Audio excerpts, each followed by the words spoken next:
ছাত্রীবৃন্দ আসসালামু আলাইকুম। আসো তোমাদের আমরা যেটা করাচ্ছিলাম ওয়ার্কশিট, আজকে যে অঙ্কটা করাবো সেটা হচ্ছে তোমাদের বইয়ের মানে পদ্মা প্রকাশনীর 11 নম্বর অঙ্ক। পদ্মা প্রকাশনীর 11 নম্বর অঙ্ক। আসো আমরা একটু প্রশ্নটা পড়ি আর সমন্বয়গুলো পড়ি। দেখো কি বলা আছে। এসে transport providing passenger and fruit service. এসে ট্রান্সপোর্ট একটা পরিবহন কোম্পানি, পরিবহন তারা প্যাসেঞ্জার এবং মালপত্র আনা নেওয়া করে। তাদের একটা ট্রায়াল ব্যালেন্স দেওয়া ছিল 30শে জুন তারিখের। তাহলে আসো আমরা ট্রায়াল ব্যালেন্সটা পড়ি। এসে transport trial balance: cash, account receivable, supply, prepaid rent, equipment, accumulated depreciation equipment, accounts payable, unearned revenue, capital, drawing, service revenue, salary expenses, miscellaneous expenses. আধার ডেটা সমন্বয়গুলো শুনো কি বলা আছে। দেখো, এ ফিজিক্যাল কাউন্টের রিলেভেন্ট ওয়ানলি টাকা 450 অফ সাপ্লাইজ অন হ্যান্ড। তারপর আসো 2 number, the equipment is to be depreciated over a period of 5 year. তাই দেখো, ডেপ্রিসিয়েশন বলা ছিল ইকুইপমেন্টের, এটা 5 বছরের জন্য। তারপর অঙ্কটা হচ্ছে 30শে জুন মানে 1 মাসের। তারপর আসো আনআর্ন সার্ভিস অ্যামাউন্টের টাকা 600 after adjustment on 13th June. accrued salary of June টাকা 400, service performed but no entry has been made টাকা 4000, rent expenses at the rate of টাকা 100 per month। আমাদের করতে বলছে প্রিপেয়ার এ 10 কলাম ওয়ার্কশিট। তাহলে আসলে আমরা একটা ওয়ার্কশিট করব, তার আগে আমরা জাবেদাগুলো করে ফেলি। এটা হচ্ছে 10 কলাম ওয়ার্কশিট। তাহলে সমন্বয় আছে 3টা। প্রথমটা বলা আছে, আমরা অ্যাডজাস্টমেন্টগুলো করে ফেলতেছি আগে। এ ফিজিক্যাল কাউন্টের 11 ওয়ানলি টাকা 450 অফ সাপ্লাই অন হ্যান্ড, মানে ওটা তারা হিসাব করে দেখলো মাসের শেষ তারিখে তাদের সাপ্লাই অন হ্যান্ড আছে কত টাকা, 450 টাকা। তাহলে আমরা দেখতে পাচ্ছি আমাদের অঙ্কের ভিতরে সাপ্লাই ছিল 900 টাকা, ওইখান থেকে তাদের মাসের শেষ তারিখে হাতে আছে কত টাকা, 450 টাকা। তাহলে আমরা 450 টাকা খরচ ধরে জাবেদাটা করব। তাহলে আসো আমরা জাবেদাটা করি আগে করে ফেলি। 450 সাপ্লাই হাতে আছে, তাহলে খরচ হচ্ছে 450। তাহলে জাবেদা হচ্ছে সাপ্লাই এক্সপেন্সেস ডেবিট আর সাপ্লাইস ক্রেডিট। কত টাকা, 450 টাকা। 450 যদি হাতে থাকে তাহলে খরচ হচ্ছে কত টাকা, 450 টাকা। তারপর 2 নাম্বার আসো, the equipment is to be depreciated over a period of 5 year, মানে ইকুইপমেন্টের এটা 5 বছর ব্যবহার করা যাবে। তাহলে দেখো, তোমাদের ইকুইপমেন্ট যা দেওয়া ছিল মিলে ইকুইপমেন্ট দেওয়া ছিল 8000 টাকা, ওটাকে আমরা 5 দিয়ে ভাগ করলাম। 5 দিয়ে ভাগ করলে কত আসে, বছরে 1600। কিন্তু আমাদের অঙ্কটা হচ্ছে 1 মাসে 30শে জুন, তাহলে ওই 1600কে 12 দিয়ে ভাগ করলে 1 মাসেরটা পাওয়া যাবে। তাহলে সে 1 মাসের হচ্ছে 133 টাকা। তাহলে জাবেদা হবে ডেপ্রিসিয়েশন এক্সপেন্সেস ডেবিট আর accumulated depreciation on equipment credit 133 টাকা। আবারও বলছি কিভাবে আসলো। 8000কে প্রথমে 5 দিয়ে ভাগ করবা, তাহলে 1600 হবে। সেই 1600কে 12 দিয়ে ভাগ করলে আসবে 133 টাকা। অঙ্কটা হচ্ছে আমাদের 1 মাসের। তারপরে আসো 3 নাম্বার সমন্বয়, আনআর্ন রেভিনিউ অ্যামাউন্টের টাকা 600 আফটার অ্যাডজাস্টমেন্ট অন জুন 13, মানে 30শে জুনের মধ্যে এখনও আনআর্ন সার্ভিস রেভিনিউ আছে কত টাকা, 600 টাকা। অনুপার্জিত আয় হচ্ছে কত, 600। তাহলে ওদের আয়টা ওরা অনুপার্জিত আয় থেকে 600 টাকা এখনও পায় নাই, তাহলে আর 200 টাকা পায়। সেই 200 জন আমরা আবেদন করব কি, আনআর্ন সার্ভিস রেভিনিউ ডেবিট আর সার্ভিস রেভিনিউ ক্রেডিট, মানে অনুপার্জিত আয়টা কমবে আর সার্ভিস রেভিনিউটা বাড়বে 200 টাকা। তারপরে আসো 4 অ্যাক্রুড স্যালারি ফর জুন টাকা 400। অ্যাক্রুড মানে হচ্ছে বকেয়া বেতন, জুন মাসে 400 টাকা। তাহলে salary expenses debit, salary payable credit 400 টাকা। তারপরে আসো 5 নাম্বার সমন্বয়, service perform but no entry has been made টাকা 400, মানে সার্ভিস দিচ্ছে কিন্তু এখনও পাই নাই, এরকম হচ্ছে কত টাকা, 4000 টাকা। তাহলে আমরা জানি এটা বকেয়া, তাহলে আমাদের অ্যাকাউন্ট রিসিভেবলটা বাড়বে। তাহলে account receivable debit service revenue credit 4,000 টাকা। তারপর লাস্টে 6 number rent expenses at the rate of টাকা 100 পার মান্থ, মানে প্রত্যেক মাসে ভাড়া কত করে 100 টাকা করে। তবে অঙ্কটাই হচ্ছে এক মাসের। তাহলে যাবতীয় হচ্ছে রেন্ট এক্সপেন্সেস ডেবিট। আর দেখো রেও মিলে তোমাদের প্রিপেড রেন্ট দেওয়া ছিল 300 টাকা, সেই প্রিপেড রেন্ট কমবে কত 100 টাকা। তাহলে যাবতীয় হচ্ছে রেন্ট এক্সপেন্সেস ডেবিট আর প্রিপেড রেন্ট ক্রেডিট 100 টাকা। তাহলে এই হচ্ছে আমাদের সমন্বয়। এখন আসা আমরা অঙ্কে চলে যাব। আমরা অঙ্কটা শুরু করব বা S A transport for the month ended June 13, 2015।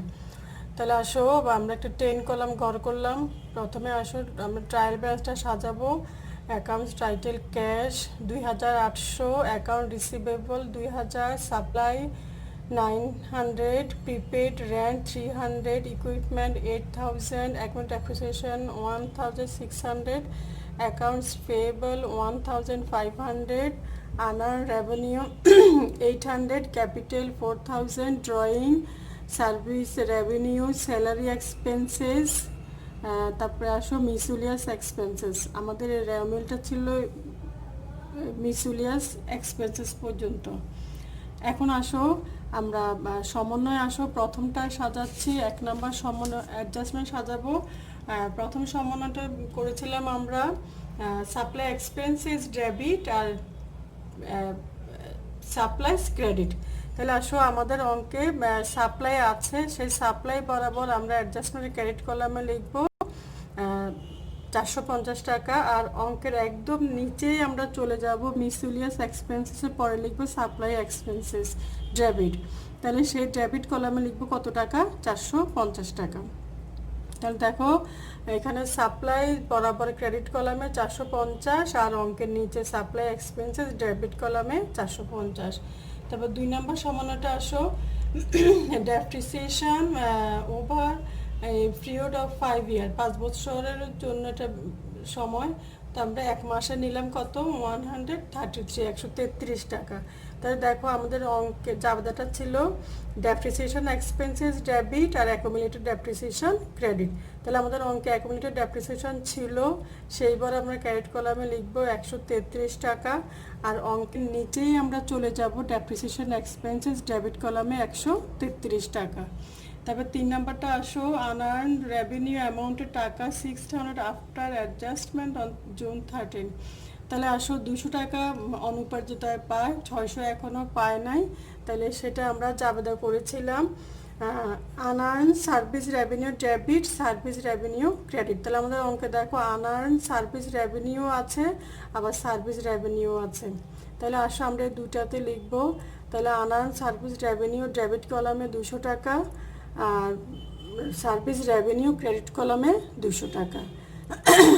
আবার দেখো আনআর্ন সার্ভিস রেভিনিউ ডেবিট 200 আর সার্ভিস রেভিনিউ ক্রেডিট 200।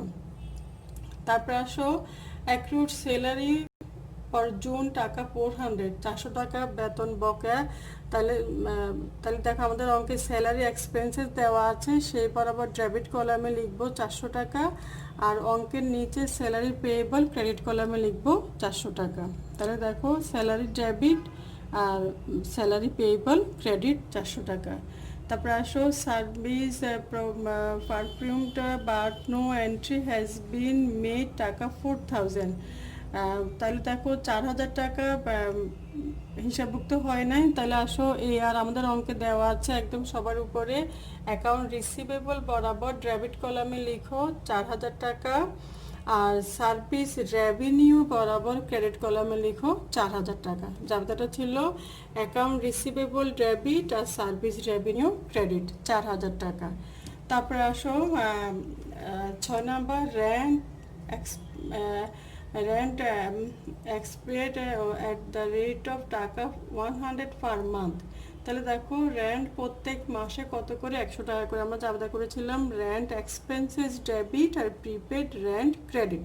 তাহলে আসো অঙ্কের নিচে আমরা লিখবো একটা রেন্ট এক্সপেন্সেস ডেবিট 100 আর প্রিপেড রেন্ট আমাদের অঙ্কে ছিল, সেই বরাবর ক্রেডিট কলামে লিখবো 100। তাহলে দেখো আমাদের সমন্বয়গুলো সাজানো শেষ। এখন আসো আমরা অ্যাডজাস্টেড রেমিলটা সাজাবো। ক্যাশ কোনো পরিবর্তন হয় নাই, 2800। অ্যাকাউন্ট রিসিভেবল আগে ছিল 2000, এখন আরও বাড়লো 4000, তাহলে কত হলো 6000। তারপরে supply 450, prepaid rent 200, equipment 8000, accumulated appreciation 1733, account payable 1500, unearned service revenue 600, capital যা ছিল তার ড্রয়িং কোনো পরিবর্তন হয় নাই, service revenue 12900, salary 1800, miscellaneous expenses কোনো পরিবর্তন হয় নাই, সাপ্লাই 450, ডেপ্রিসিয়েশন। এবার আমরা বের করলাম। এখন আসো আমরা ইনকাম স্টেটমেন্ট আর ব্যালেন্স শিটটা একসাথে করব। তাহলে দেখো, ক্যাশ হচ্ছে ব্যালেন্স শিটের ডেবিট, অ্যাকাউন্ট রিসিভেবল ব্যালেন্স শিটের ডেবিট, সাপ্লাই ও ব্যালেন্স শিটের ডেবিট, প্রিপেড রেন্ট ব্যালেন্স শিটের ডেবিট, ইকুইপমেন্ট ও ব্যালেন্স শিটের ডেবিট, অ্যাকুমুলেটেড ডেপ্রিসিয়েশন ব্যালেন্স শিটের ক্রেডিট, অ্যাকাউন্টস পেয়েবল ব্যালেন্স শিটের ক্রেডিট। তারপর আসো আনআর্ন সার্ভিস রেভিনিউ ব্যালেন্স শিটের ক্রেডিট, ক্যাপিটাল ও ব্যালেন্স শিটের ক্রেডিট, ড্রয়িং ব্যালেন্স শিটের ডেবিট, সার্ভিস রেভিনিউ ইনকাম স্টেটমেন্টের ডেবিট। তারপরে আসো স্যালারি এক্সপেন্সেস ইনকাম স্টেটমেন্টের ডেবিট, মিসেলিয়াস এক্সপেন্সেস ইনকাম স্টেটমেন্টের debit, supply depreciation income statement debit, salary payable হচ্ছে ব্যালেন্স শিটের ক্রেডিট। তারপরে আসো রেন্ট এক্সপেন্সেস ব্যালেন্স শিটে ইনকাম স্টেটমেন্টের ডেবিট। তাহলে এখন দেখো আমরা ইনকাম স্টেটমেন্ট আগে যোগ বিয়োগ করব। আমাদের আয়ের পাঁচটা বড় 12,900, তাহলে আমরা ব্যয়গুলো বাদ দেওয়ার পরে 9,717 টাকা নেট ইনকাম আসতেছে। তাহলে নেট ইনকাম দেখো কত, 9,717। তাহলে এটাকে আমরা নিয়ে যাব ব্যালেন্স শিটের ক্রেডিট কলামে। এবার আসো আমরা ব্যালেন্স শিটের যোগ বিয়োগ করব। ব্যালেন্স শিটের ডেবিট পাশের যোগফল হচ্ছে 17,950, তারপরে ব্যালেন্স শিটের ক্রেডিট পাশের যোগফল 17,950। তার মানে আমাদের অঙ্কটা কি হলো, ঠিক আছে। তাহলে এই হচ্ছে তোমাদের পদ্মা প্রকাশনীর 11 নম্বর অঙ্ক। তোমরা বাসায় আবার প্র্যাকটিস করো, খাতায় অঙ্কটা করবে। আমরা যখন কলেজ খুলবো তখন তোমাদের খাতাগুলো চেক করব। ভালো থাকো, সুস্থ থাকো, আল্লাহ হাফেজ।